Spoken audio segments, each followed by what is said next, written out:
Welcome back into the film room, guys. I'm your host, Eric Turner, and another Josh Allen breakdown. That means we bring in our quarterback guru, our whisperer, Nate Geary from WGR. What's going on, buddy? Nothing, man. How are you? Great Victory Wednesday. Yeah, I mean, 38-9 trouncing of the Patriots. We have a bunch of film to get to.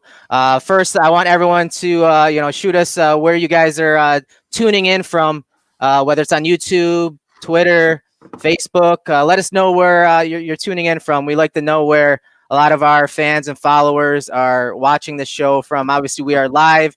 We're going to be breaking down about 15 plays from Josh Allen against the Patriots. But Nate, I want to get your overall thoughts on the game from Josh Allen and, I mean, Brian Dable, Stephon Diggs. I mean, let's hear it, man. This was a game that I think the Bills really wanted to send a message, and they definitely did. Well, they definitely sent a message in a lot of different ways. They buried the hatchet. I think somebody was talking about passing the torch, and the Bills really kind of just took the torch. However you want to frame it or coin it. I think the cool thing is it was very clear where the division is going and who has the upper hand of the division. Not only who has the upper hand of the division, who is very clearly the top dog.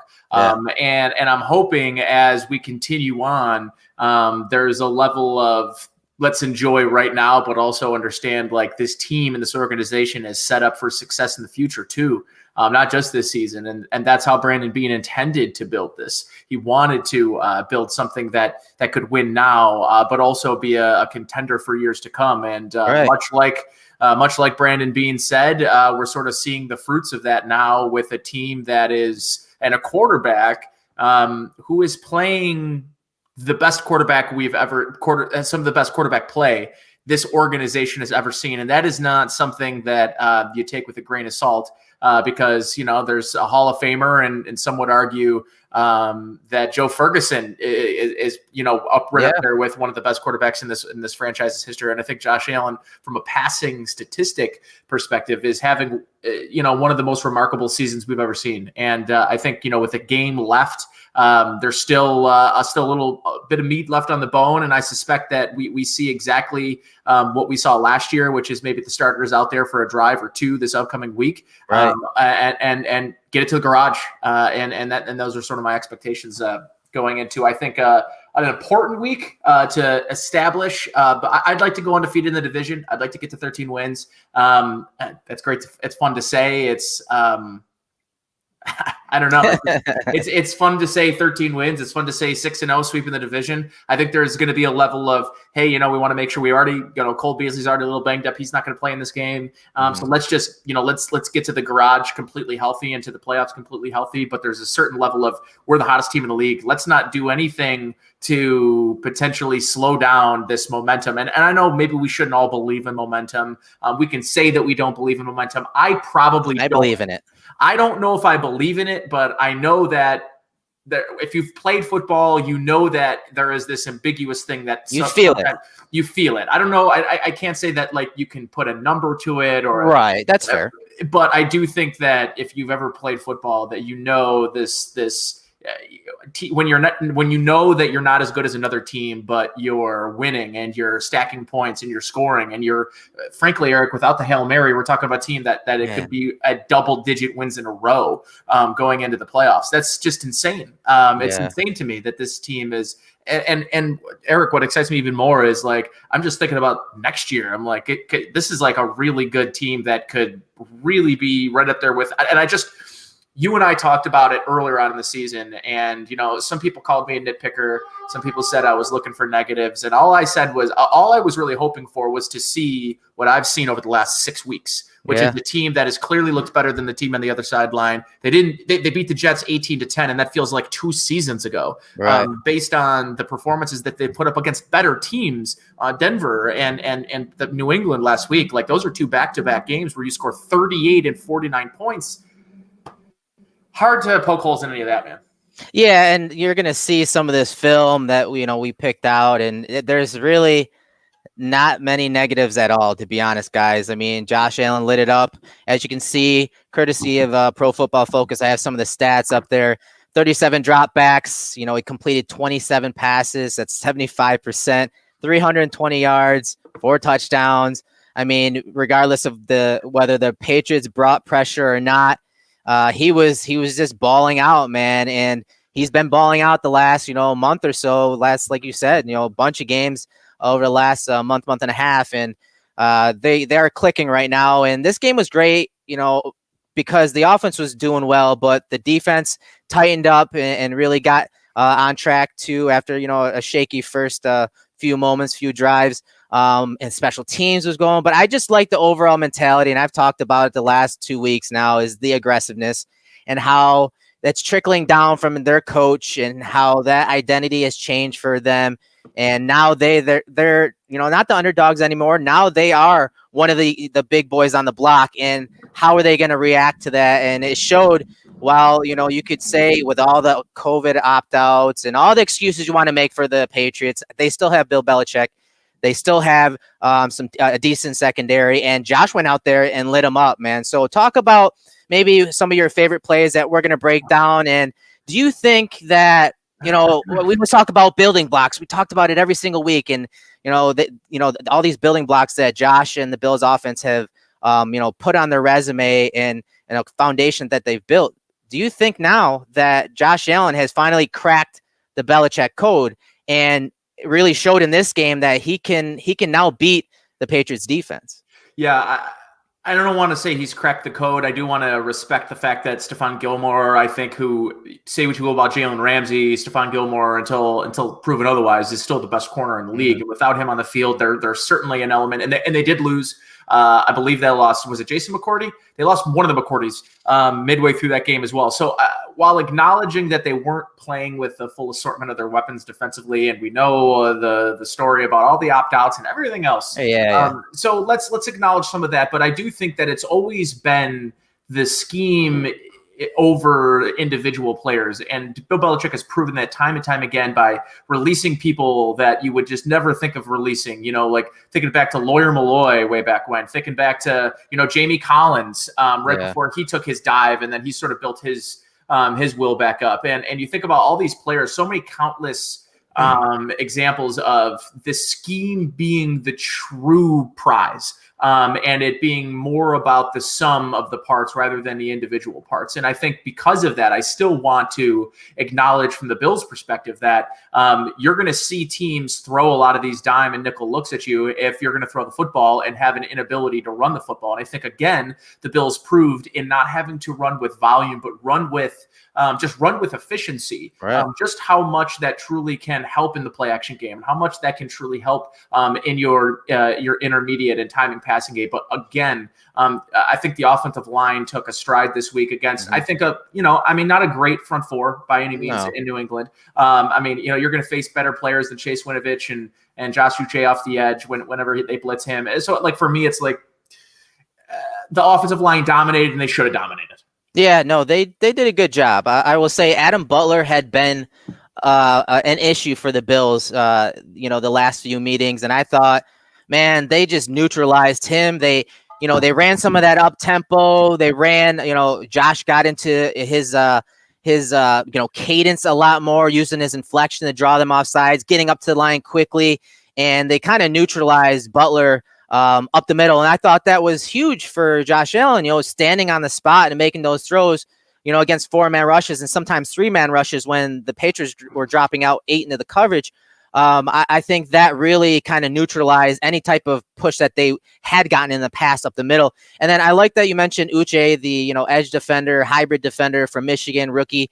He and Kyle Duggar just struggled this game. And you saw, like I mentioned, that they dropped 8 in the coverage a bunch. Uche in space, it's not really his thing. Can he do it? Yes, he has athleticism, but he doesn't look comfortable in space. Duggar, he was kind of lost, and he is one of my guys. I loved him last year down at the Senior Bowl, and he was taken advantage of by Dawson Knox. He was taken advantage of by lazy eyes. I mean, he was so in tune to the run game and run keys that he was just dropping guys left and right in coverage, and he struggled, and they really just kept coming at him. I mean, they came at him with Lee Smith, for God's sake. So shows you how much he actually struggled and how good, obviously, of a play caller, play designer Brian Daboll is. So talk about Daboll, and again, some of the throws from Josh Allen, man, because there were some special ones. Yeah, and you'd go from having one a game to 5, 6 a game, and that's kind of what we're getting to. And he's making the routine throws even look good, even just generic 5-yard sideline routes to Cole Beasley, where he's able to catch the ball and get upfield and get out of bounds at the sticks. Where in years past, you've got guys that are jumping or having to come back for the football. When you see a guy in his stride, when you know that the mechanics are meeting the processing, and the processing is sort of when everything is sort of coming together, what we're seeing with Josh Allen. We're seeing this, them being synced from the play call, from the scheme to the play call, down to the quarterback's coach, from Ken Dorsey down to the quarterback. And there's this level of communication. There's this perfect workflow that's happening from start to finish. And what we're seeing is sort of the fruits of continuity. I think it's a big thing with this team right now. This is the third 100%. year. You're seeing a ton of developed concepts. We're seeing very similar formations that we saw 2 years ago and last year, but now we're seeing them add, 4th, 5th, 6th layers to the same looks. And it becomes that much more, when you're a defensive coordinator and you've got an album of plays that you've got to defend. And that's great if you don't have to use a ton of dividers. But now imagine a team that, you've got to use 50 dividers, because for every single formation, you have 15 different scheme variances off of those. That becomes very difficult to prepare for in a week-to-week basis. And especially when you start to get to the playoffs, where you can't predict who you're going to play, game planning becomes that much more important. And I think with everything this team has shown on film, their ability to move into a run-heavy look and be a volume run team, to going to the exact invert of that, and going to a really pass-heavy team with being okay not running the football.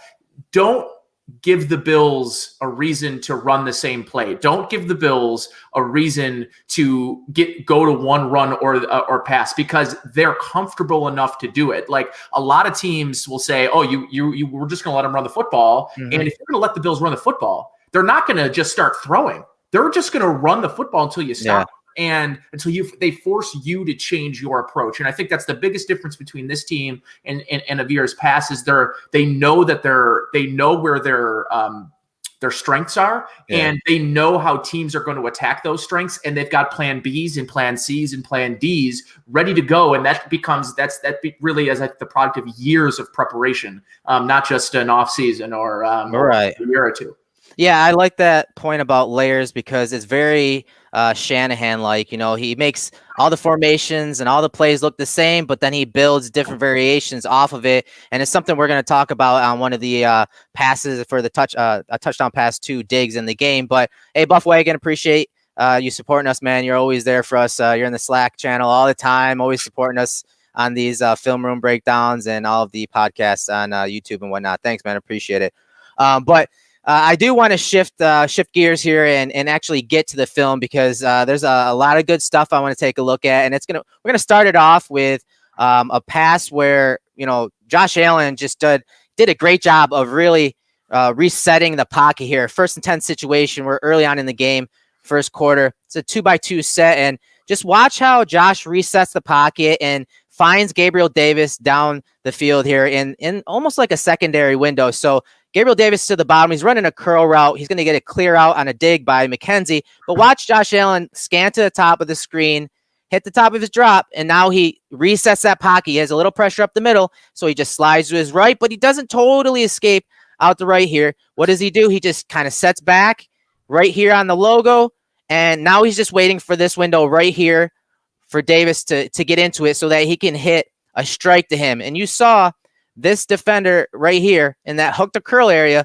flash downhill. He got good depth initially to take away that in-breaking route by McKenzie, but then he sees Knox coming into his line of view, and he sees, Josh kind of slide just a little bit, and he screams downhill, and that's when Josh sets and then hits Gabriel Davis just inside the numbers there with a strike. I know Davis does fumble here, but recover it. So, Nate, what do you like about this play from Josh Allen? Yeah, what I love about the play is when he's given time like this, and I think there was a lot of instances of this, is we talk about another player, Baker Mayfield. And when Baker Mayfield gets extended time, when he holds on to the ball longer, it's actually a worse thing. His numbers get worse the longer that he holds on to the football.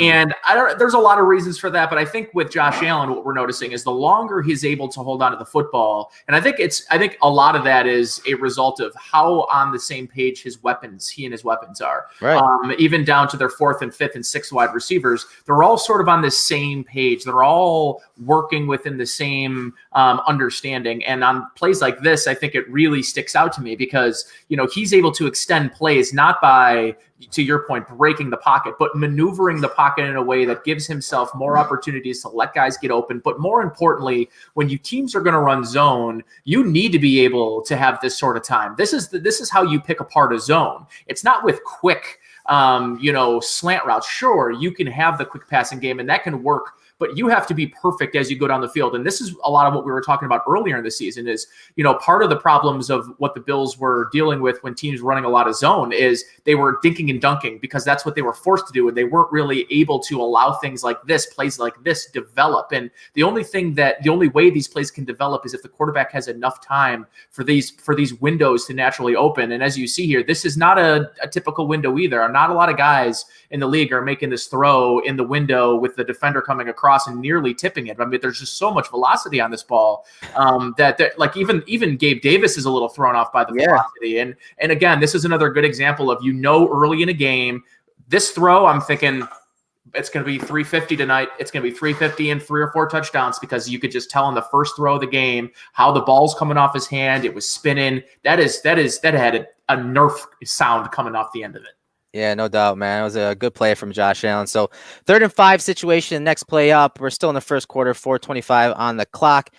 Score is tied at 3.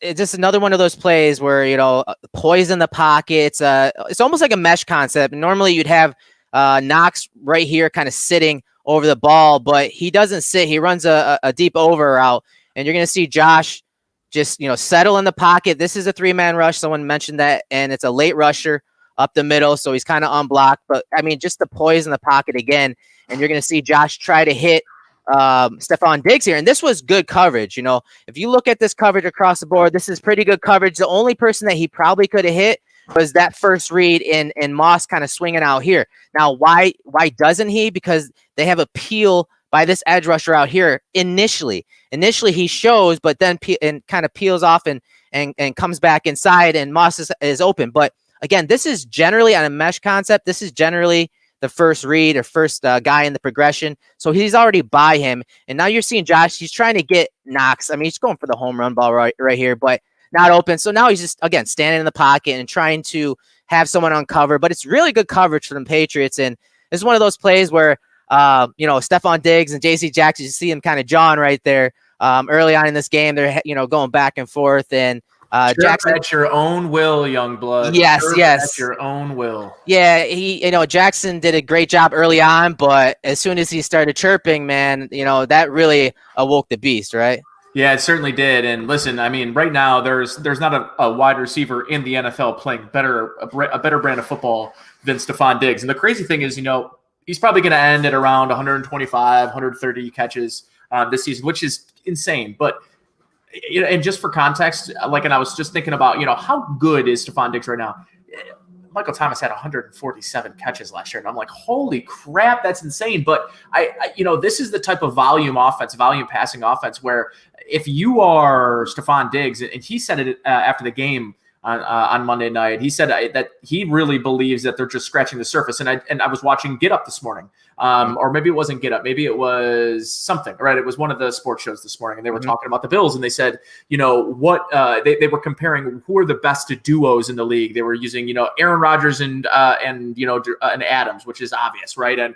And Julio Jones and Matt Ryan and some of these other ones. And the argument was, Tyreek Hill and Patrick Mahomes, the argument was it's got to be Josh Allen and Stephon Diggs because this is their first year playing together. And this type of rapport, this type of chemistry, this type of feel between two players that didn't get a normal offseason, that didn't get a preseason to play together. This is a very, very, it's unheard of. It's what makes you think this is so special. And on a play like this, this is what I was talking about when Josh Allen gets this time. He's got the arm strength to make throws in windows that other players can't. And, God forbid, if Stephon Diggs isn't making this catch, nobody is. And I think that's a good way to describe a play that'll end up going up as an incompletion, but I don't think it's an uncatchable football. And we're talking about, Erik, the most accurate quarterback in the league right here in Josh Allen in catchable ball percentage, and over 90% of his throws are catchable, which is number one in the league in front of Aaron Rodgers, in front of Patrick Mahomes. So, what he's really good at is giving his players an opportunity to catch the ball and not putting it in harm's way.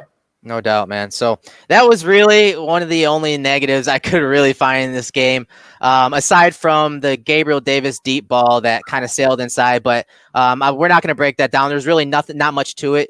But that was only really one of the negatives of the game. He had a swing route, that first read to Moss, but I mean, 3rd and 5 situation again.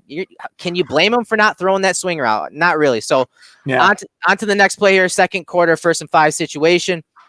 A beautiful play design in the low red zone by Brian Dable. It's a high-low, a drop by Dawson Knox, but it really shows you not only the trust that Josh has in a guy that's dropped a lot of passes in the last couple of years from Josh, but the throw from the end zone angle is just ridiculous. But let's take a look at it from the L22 because I want you to pay attention to Isaiah McKenzie. And you see Stephon Diggs is the one to the top. So generally in these isolation type routes or formations where, it's kind of 3x1s or you're going to usually have your go-to guy, Diggs down here running these routes, but it's McKenzie. So it kind of tells you how much he's earned some reps here, but watch him off the line of scrimmage. He walks it out.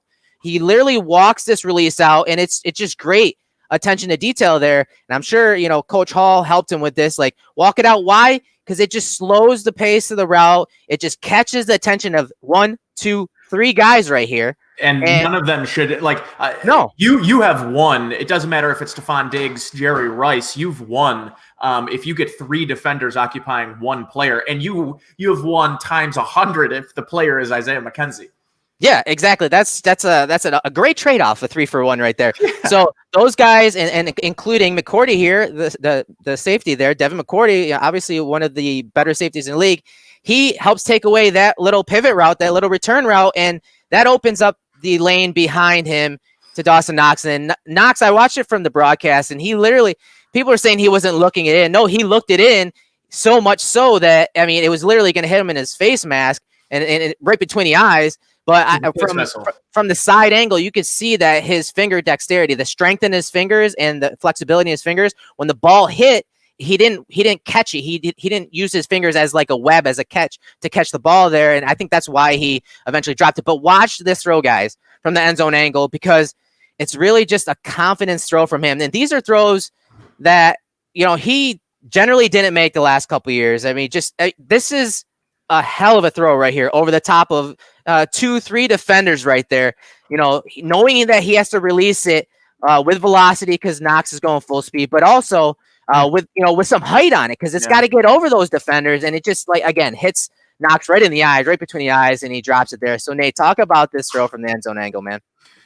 He has just become one of the best, if not the best, red zone player and weapon in all of football. This throw is bananas, and I know it's a pretty standard, but the amount of anticipation this throw is made with, he leads the receiver, the accuracy. This is a thing of beauty, and this is what if you're Brandon Beane. When people talk about drafting arm strength, you think of some of the best arm strengths, some of the best players in the league with some of the best arm strengths. Now, I'm always sort of brought back to a guy like Jamarcus Russell, who, if he walked in the league right now, he'd probably have the best arm in the league. And how little sometimes it matters if you don't have the other if you don't have the other stuff, the anticipation, right, the timing, the mechanics underneath. Now that he's got all that working, you're seeing what the difference or the equalizer or the true value of having this type of arm strength can be. You can harness the value of arm strength like this when you can get everything else working around the quarterback. And that's what they've done. So now you're seeing arm strength being used as a true weapon,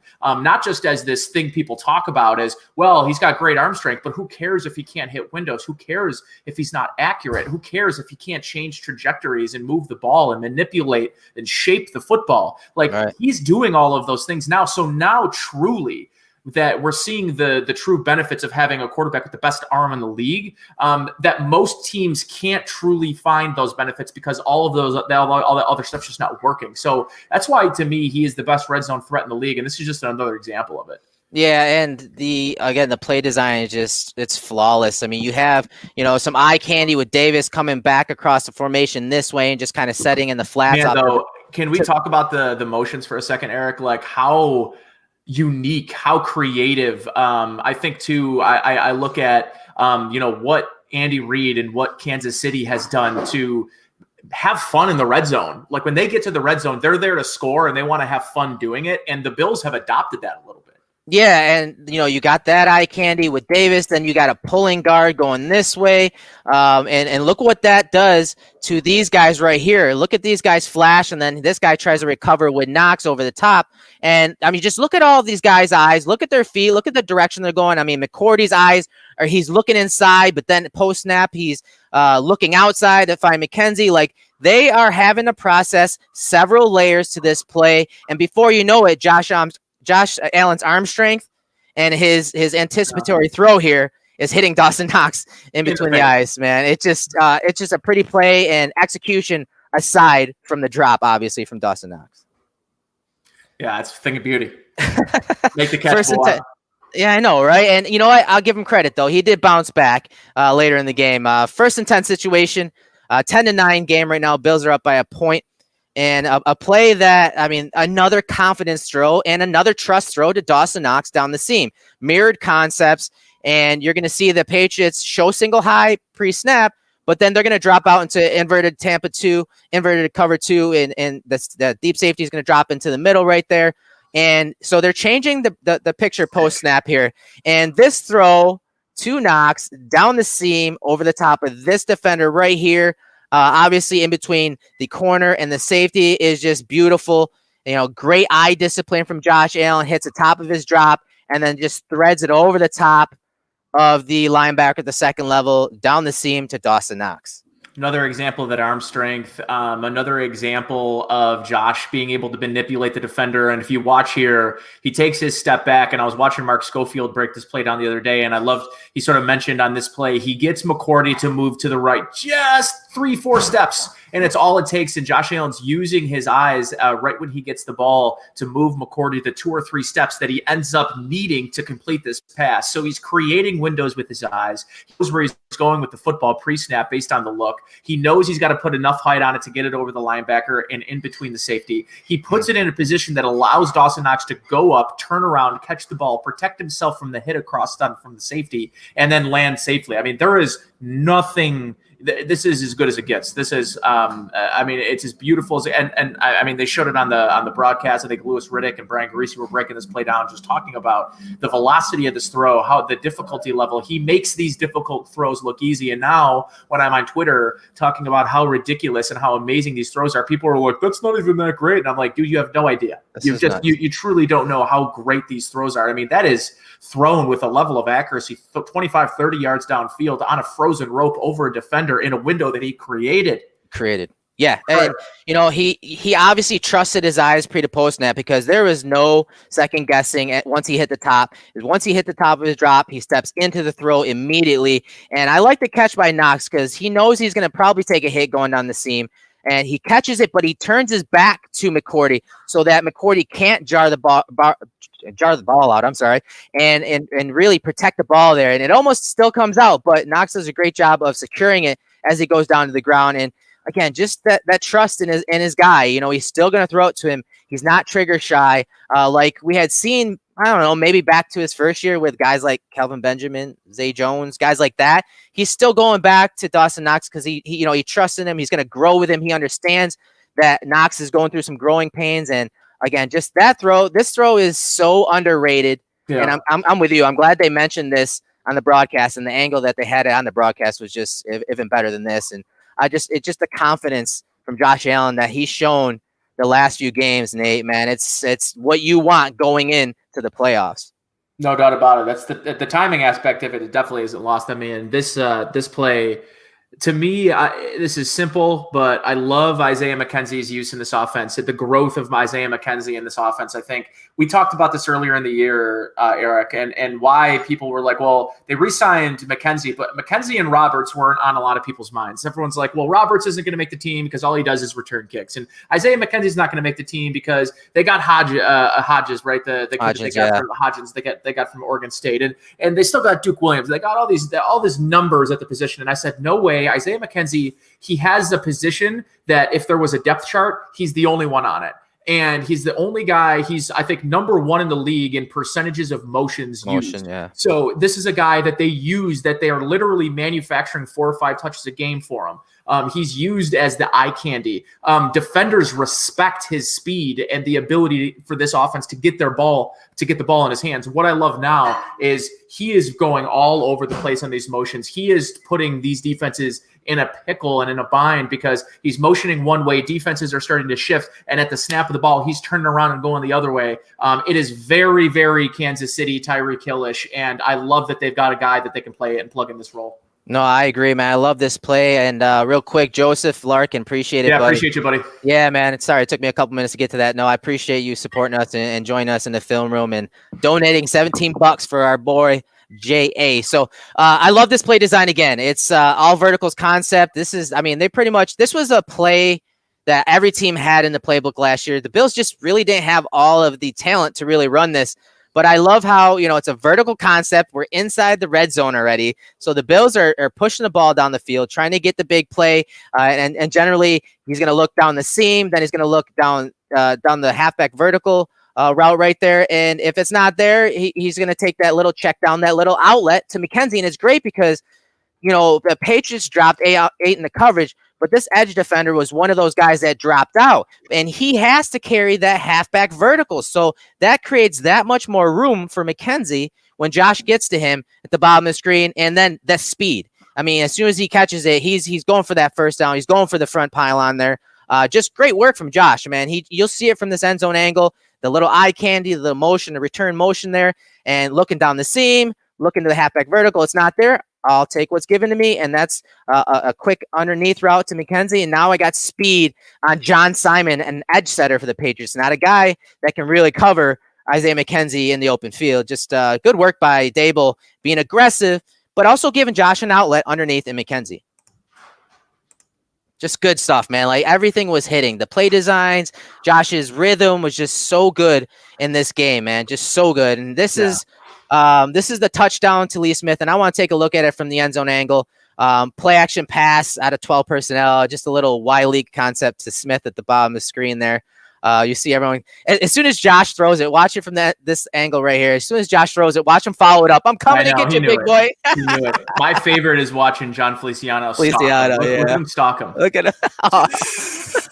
So funny. And I agree with Perino and McDermott saying that was kind of a half-assed double leg takedown. So, okay, end zone angle, man. Let's take a look at this because I love this, the detail of this play and the design. It's something the Bills did against the Titans to Lee Smith last year. So prior to the snap, watch Josh Allen point out Duggar, and he's pointing out Duggar because the Bills were to essentially hypothetically run this.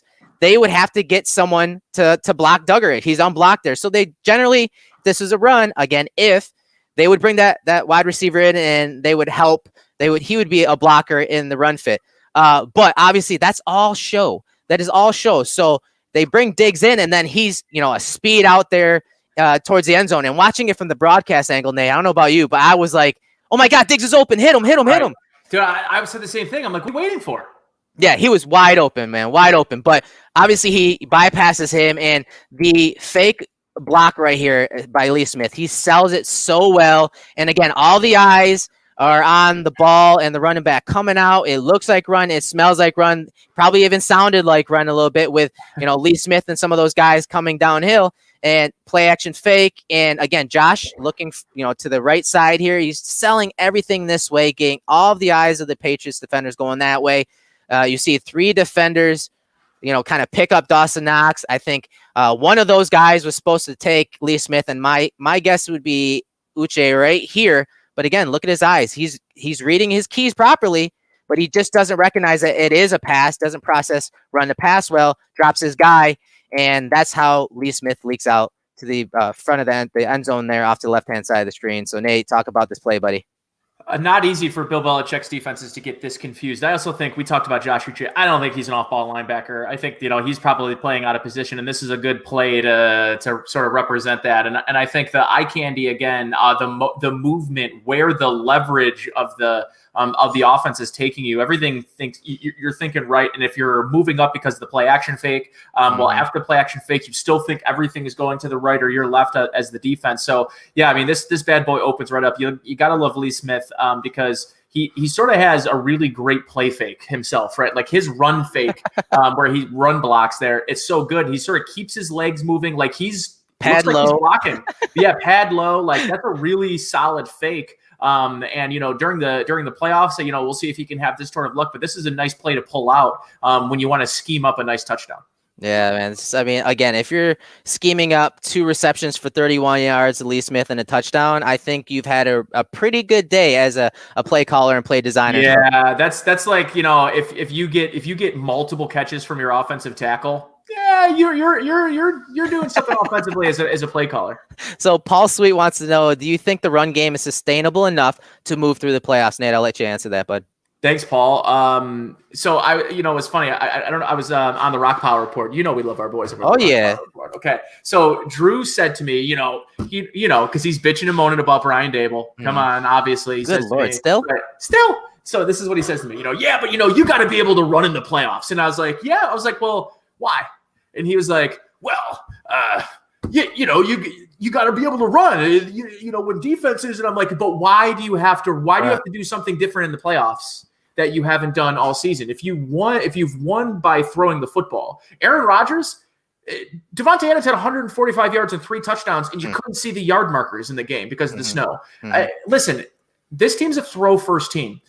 They're not going to just – I think that they're running the ball efficiently enough to sprinkle it in, to keep defenses honest, to on a 3rd and 2, when they're getting an obvious run look, that they can audible or they can kill to a run look and just get the first down and move. Like I think that their run game is suitable. It's enough. The efficiency is there for me. So do I think it's sustainable? I do, because I don't think they need a lot from it. So if you're asking me if not needing a lot from your run game because your pass game is this good, if that's sustainable, then yes, I do think it's sustainable. But I do think there is a little bit of a myth to you need to be able to run in the playoffs. And yeah, I mean, I guess that's true if you're playing in tundra and it's 65-mile-per-hour winds and you can't put the ball in the air, or if you're a team that isn't accustomed to playing outside. Tennessee looked like they were from the great state of Florida and they had never played in anything under 50 miles, 50 degrees. Like they just looked shell-shocked from the cold.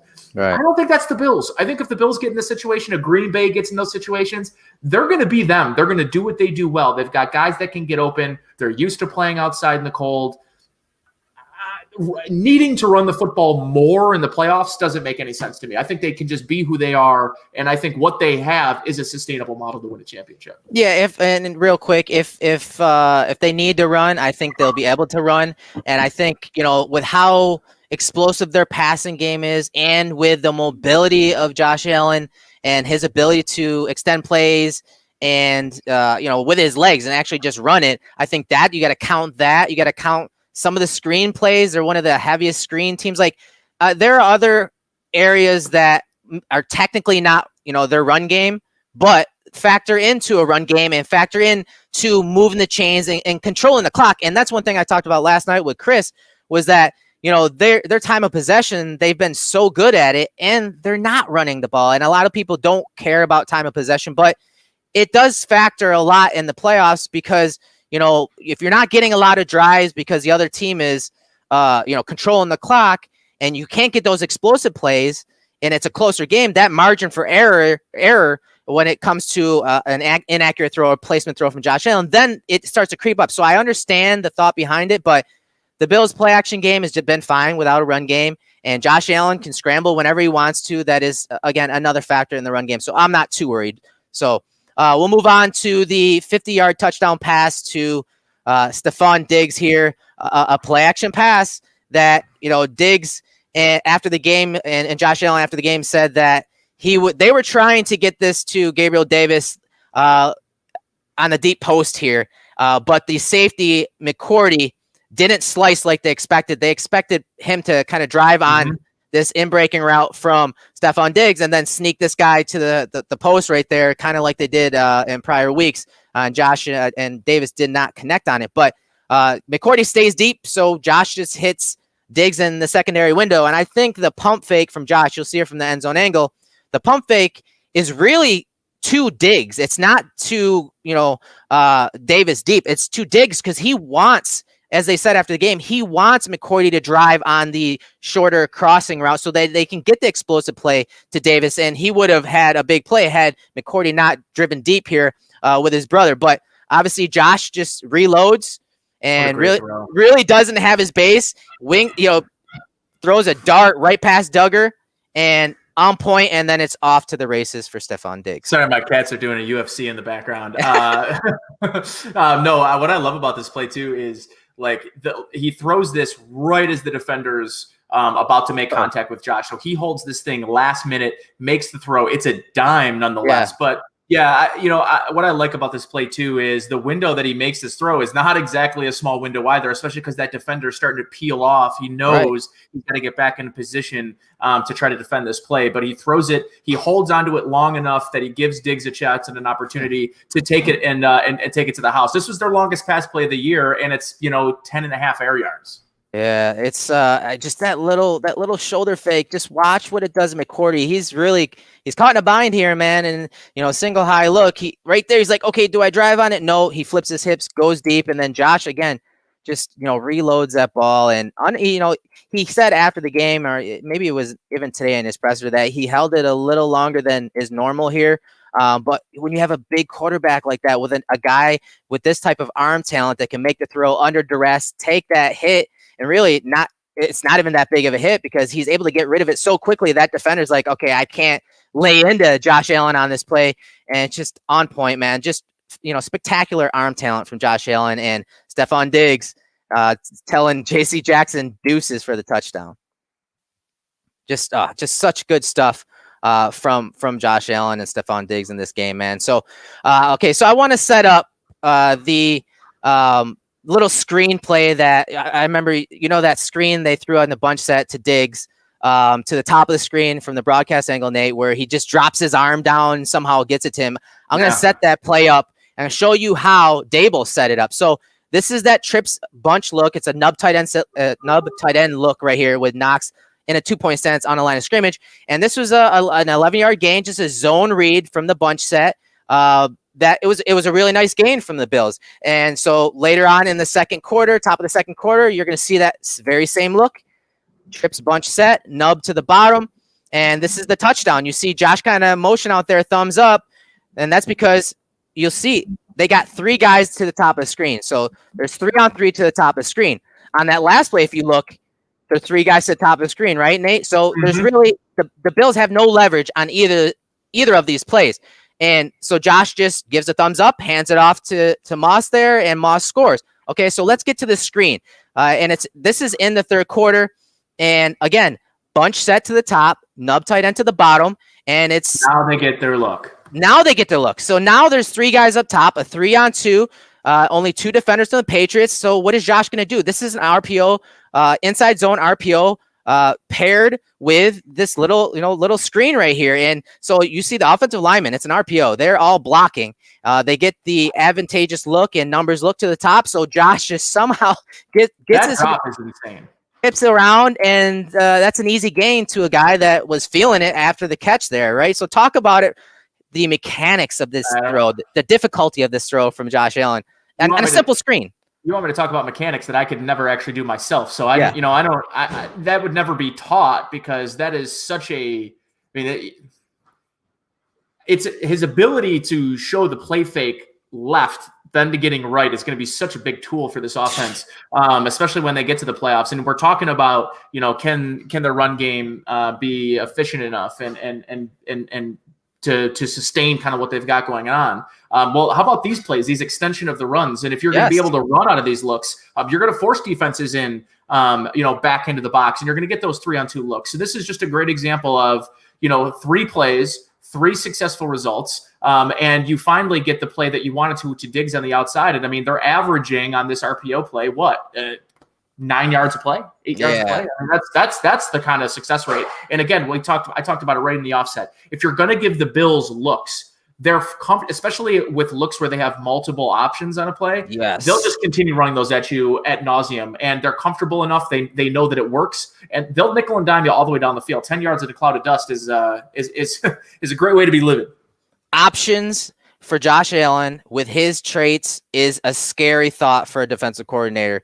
Obviously, a lot of times they're you can't be right as a defensive coordinator here. If you're trying to defend the run like you saw in the prior 2 plays in the zone read and account for the quarterback and the running back on those zone reads, you're going to have a leverage issue outside and being able to leverage 3 guys to the passing strength. And you're going to see this again. This is okay. Keep in mind, this is the touchdown, setting up the touchdown to Diggs on that little, that skinny post, that slant route off of play action. So this is week 1, Nate. This is a play we broke down. Diggs, tight alignment, nasty alignment, play action pass. And it's just a speed out from Diggs. This is one of those throws that we talked about and broke down several times this year. Easy route, stealing money from that nasty alignment. This time they're running it with John Brown, and he's going to run that little skinny post over the middle. He gets zone coverage. He gets outside leverage from the corner at the top of the screen. And Josh just hits him again. But the fake is going to Josh's left. This is not normal, guys. A lot of quarterbacks do not have the footwork, athleticism, and arm to, really pull this play off, this play action fake off, and then throw a strike to Brown so that he can get some yards after the catch. So you saw 2 variations from one game early in the year. Now let's take a look at the touchdown from Diggs. So again, nasty alignment to the top of the screen. Instead of running that out pattern like I drew there, he runs that skinny post. And you have a little screen to the bottom with Cole Beasley in a slant, really kind of like a slant flat combination. You got the fake across Josh Allen's face, so it's not all that difficult. He's able to keep his eyes to the front side of the play, keep an eye on these linebackers at the secondary level, and then throw a strike on a nasty route from Stephon Diggs. And then Diggs just finishes, right, Nate? Yeah, Diggs, man, this was Diggs' best game as a Bill, and there's plenty of them on there that you can choose from. But yeah, the route is crazy. This is their best corner on the field that he really just kind of puts in a blender. And Josh Allen throws that thing with timing, with anticipation. He knows he starts to make the motion as he's finishing his break here to get between that window between the safety and the corner. And then Diggs does the rest by just being a physical player. He's so much bigger than his size. He plays bigger. He plays faster than his time. He plays bigger than his size. And this is a really good example of a guy that just wants it more than every other guy that's lined up in blue. Yeah, and again, it's a minor detail, but the action, the pulling action right here, you have the block by Knox. It appears like the Patriots are in man coverage, and this is Duggar that's supposed to be with Knox. So as that play fake comes and Knox goes to block the edge defender, you see Duggar just kind of sit right there. He sees Bakker kind of pulling right here. So obviously he's going to kind of remain flat-footed. But again, watch Phillips, number 21 right here, man coverage. He's got the running back. As that running back is going from right to left, that's going to move him out of the window. So getting man coverage in the red zone, Dable's taking advantage of it. You see Diggs attacking the leverage of Jackson, and then just the throw and the balance by Diggs to score the touchdown. Just one of those games from Diggs that he was just unstoppable, man. Just great stuff from top down, from the play call, knowing what coverage they're going to be in, and just the execution was just phenomenal. So this is later in the game, and this is where Diggs kind of gets jammed at the line of scrimmage, and Josh executes the play fake and extends a play, and then just has Diggs uncover over the middle, and just a ridiculous throw on the run from Josh Allen. So look at this play, guys. Look where he releases it from. Gets the edge defender in the air right there. He releases it from right around the 33, 34-yard line. He sees Diggs kind of settle just outside the 35, 36-yard line on the run, back to the middle of the field. Nate, man, this is what arm talent does. And this is one of those things that I kind of talked about it on Twitter today is this is the type of play with athleticism, extending the play, playing outside of structure, arm strength, all of these, traits that Josh Allen had. There's no doubt he had, but really a lot of us evaluators probably didn't value it enough. And I think that's changing. I think that's changing now when you have a Mahomes, Lamar Jackson, Josh Allen, all these guys that are succeeding with traits like that. Yeah, and you want to talk about a quarterback and a wide receiver that are just absolutely locked in, lasered in, on the same page. I mean, Stephon Diggs gets as washed as you're going to get. This is the most contact that Stephon Diggs has ever gotten on one play. It's a legal contact that's made way past 5 yards past the line of scrimmage. He's got 3 guys who made contact with him, basically bring him to the ground, and then Stephon Diggs just pops his head up, finds the open space, and makes himself available for his quarterback because he knows the strength of his quarterback. And if he breaks the pocket, very rarely does your scramble rules dictate that you run away from the quarterback. It's very rarely. And you have Lee Smith and you have Gabe Davis who are all in scramble rules. But Stephon Diggs knows his quarterback. Stephon Diggs understands that if he makes himself available, can create some separation and get to the middle of the field and find a zone. His quarterback's got the arm strength, the wherewithal, the athleticism to get him the ball and make a play. And this is just an example of 2 guys that are at a very different level, that are understanding the game, that are on the same wavelength. And this is just a really good example of that. Yeah, I'm glad you mentioned the scramble rules here and understanding by Diggs of what Josh Allen possesses and probably why he loves playing with him. They talked about after the game about how they're on the same page when it comes to ad-libbing and improvising, and there's no doubt. And this kind of reminds me of a play outside of structure against the Rams early in the year that we broke down where Diggs kind of did something similar. And we talked about how Diggs understood what talent and what traits Josh Allen has. And I think it's just one of those plays that the arm talent shows, the arm strength shows on this play just because of, how he was rolling out to his right and where he, delivered the ball from and where it ended up on the field. Just special stuff between the quarterback and Stephon Diggs there.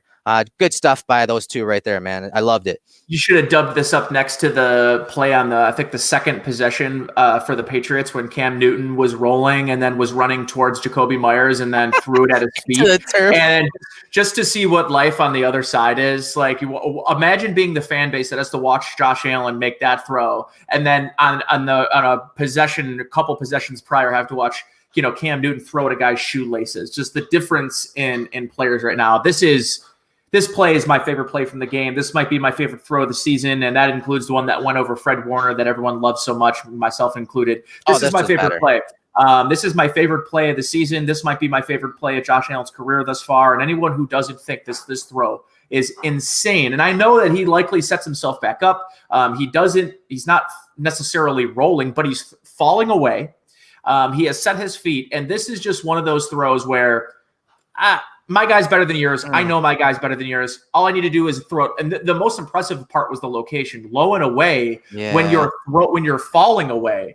I mean, this is as good as you're going to see a throw in all the NFL.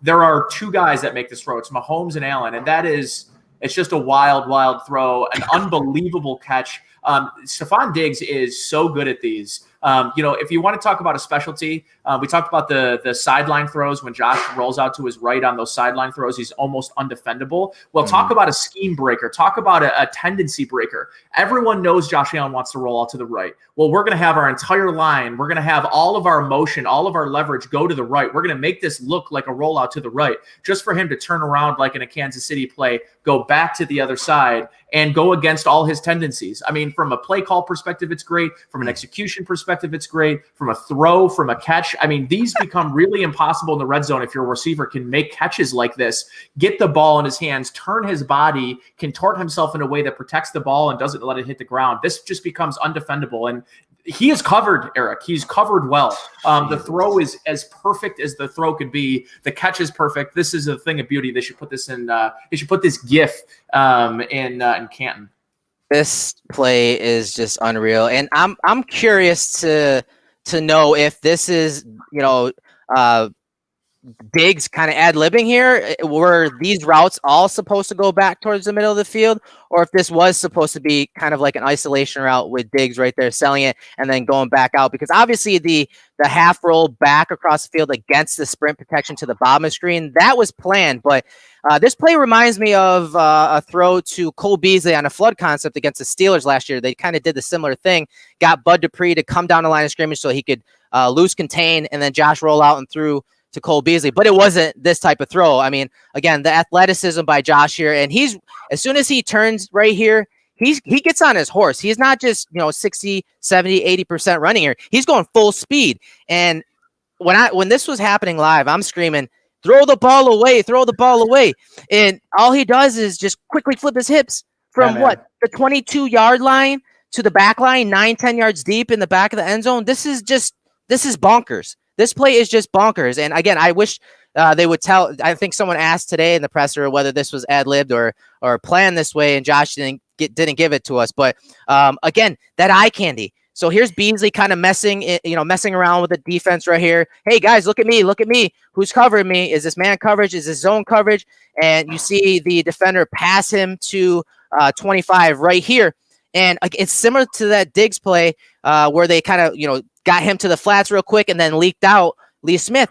All the eyes are going to the left side of the screen here, as is the protection. It all looks like it's going to Josh's right here, especially when you call in the play here, like the sprint protection, that sprint rollout, the half roll. Usually you call it into the boundary like this, and he just half rolls back across. And look, guys, he's at full speed right here. I don't know how he does it, but he gets his hips around. And like Nate said, man, that location is just it's just nutty. Oh, this is good stuff, man. This is one of those plays that you're happy to be a Bills fan. You're happy to have a franchise quarterback with the traits that Josh Allen has, and you're just happy that they're winning because they have the formula right now, Nate, from the top down. They have the discipline of the McDermott regime and Brandon Beane regime.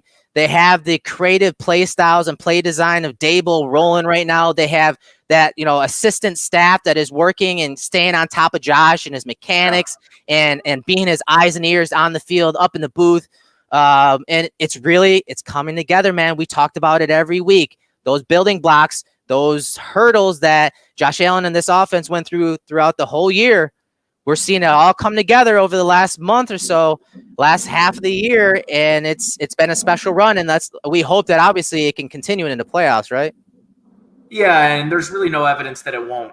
I think that this time of year becomes really fun, and it's been more fun over the last couple of years than it has been in years past. You and me in years past get to this point, and you and me are talking about the next draft prospects, and I'm compiling my list of top 5s and top 10 quarterbacks, and we're at a point right now where I think we're watching the fruits of a really competent, a really prepared, a really organized franchise that starts from top to bottom. And I said this on the post game, and I said this yesterday with Drew too, is, I want to give Brian Dable and I want to give Brandon Beane and Sean McDermott, all these people credit, but the people you really got to give credit to that haven't really gotten a lot of credit, and it really been the brunt of almost all the negativity around this community and organization because of a lot of what the other organization's doing, but Terry and Kim Pagula, because Terry and Kim really put this organization in a place, much like the Arizona Cardinals had the guts to draft a quarterback number 1 overall after trading up the previous draft to get their quarterback, Kyler Murray. You got to give the Pagulas credit for realizing they made a mistake with Rex Ryan and cutting the cord when they did, and going out and hiring Sean McDermott and believing in Sean enough to go get the guy to match him. Very rarely. Thanks, man. I appreciate that. Listen, I kind of feel like I'm stripping now, because people are giving me tips for my stash. I like that. Hey, I put you to work. I might as well. I might as well get a poll for you right in the background. You got the little carousel, stairs there. I mean, hey, man, that's a good idea. See, entrepreneurship, man. You gotta think outside the box nowadays, bro. It's times hard on the boulevard. And it's just pictures of my stash. Thanks, Buff Wagon. We appreciate it, dude. So kind of changing gears there real quick, Nate, before we get you out of there. Obviously, I didn't get to say it at the top of the show, but Nate's had a birthday this week, so we're going to get him out of here pretty quickly, pretty soon here. So happy birthday, brother. How old are you, man? Have you hit 30 yet, dude? 2-9. All right. I'm staring. The 30 stopwatch officially started yesterday at midnight while I was on air. So I know you can tell me a lot of what it's like being an old man yourself. Old, so yes. Hey, I turned 38 in a couple weeks, so yeah, I'm getting closer to 40 than you are to just as much as you are to 30. So 30, yeah. So we're both staring down some milestones that nobody wants to be a part of. No doubt, man. So we had a question about Mr. Kenny Stills. There's Schefter had reported that he's visiting Buffalo, and if you look at some of the social media, it almost looks like it is going to be a done deal. So.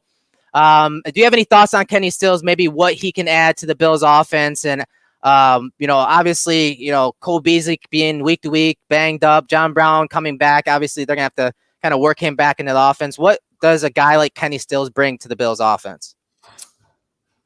Insurance, I think, is a good word to use. Looking at the date of birth, the kid's 28 years old. It feels like he's had his best football, and his best football is behind him, and he's become kind of a afterthought as a player. What we know about him is he's still the type of player that can stretch the field. I think anytime you get guys that are good north-south, deep players, like go and get those kinds of guys. And, if John Brown re-aggravates a knee injury or Cole Beasley can't go, at least you've got Kenny Stills that can come in and provide, a certain type of player, a certain role in game situations. Because, they are going to, we saw a little bit of Andre Roberts in a couple of formations last week. They've been dressing 7 wide receivers. So, this is a team that 76% of their targets are going to the wide receiver position. In years past, I would have told you this is a waste. Who cares? You don't need him. You don't throw to receivers. But this is an offense that utilizes receivers more than any other team in the league.